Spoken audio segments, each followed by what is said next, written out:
All right, welcome back to Cruise Control. My name's Eric, and today we talk about the hybrid coming to the Kia Sportage for 2023. Let's talk about that right now.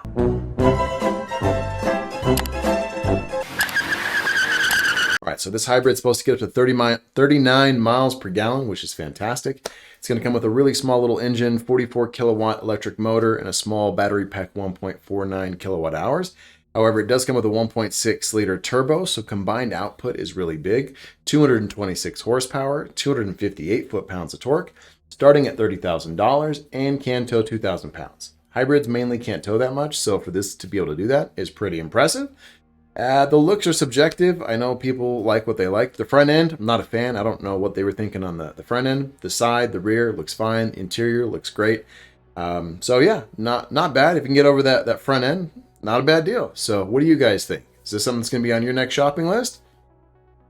Not for me, but if you guys like it, then there you go. My name's Eric. This is Cruise Control. Thank you for watching.